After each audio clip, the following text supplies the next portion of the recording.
here we are at the very end of Davos. It's been an extraordinary few days. We've had very little sleep, probably eaten very unhealthy food, but we've had a lot of great discussions, heard some great insights up on the panels, and we've had some very interesting revelations about what people think is going on in the world today. So here are some of our key takeaways. It's migration, and above all migration into the European Union. Everybody's worried about it, nobody knows what to do about it, and people are worried that it will actually destroy the European Union itself. To succeed as a global leader, it turns out you have to be able to survive on no sleep, no food. The global elite think they know more than the markets. As the markets have been crashing, the elite think the global economy is on a recovery path.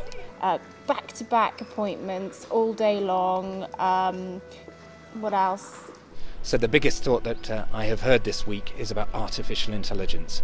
I was moderating a panel where one of the panelists described AI as possibly the single biggest event in human history, and the idea was that this would lead to the creation of a second race, which is a pretty mind-boggling concept.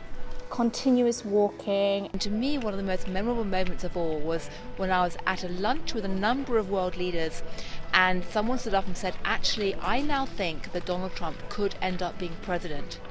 And one of the Middle East leaders then stood up and retorted and say, people used to say that Middle East politics was hard to predict. These days, it's actually American politics.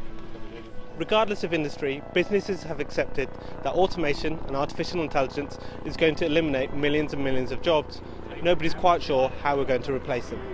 Well, my big takeaway is essentially that people are worried. They're not just worried about markets, they're worried about politics. The rise of Donald Trump in the United States is freaking people out, to be blunt about it. And here in Europe, people are very worried that centrist politicians like Angela Merkel are being really seriously undermined by the refugee crisis. It's basically an exercise in proving you're a Darwinian alpha male. Davos is supposed to be the place where the business world get to be the celebrities, but everyone keeps asking me where Bono and Kevin Spacey are. Well, I've seen Kevin Spacey, he was walking down the road.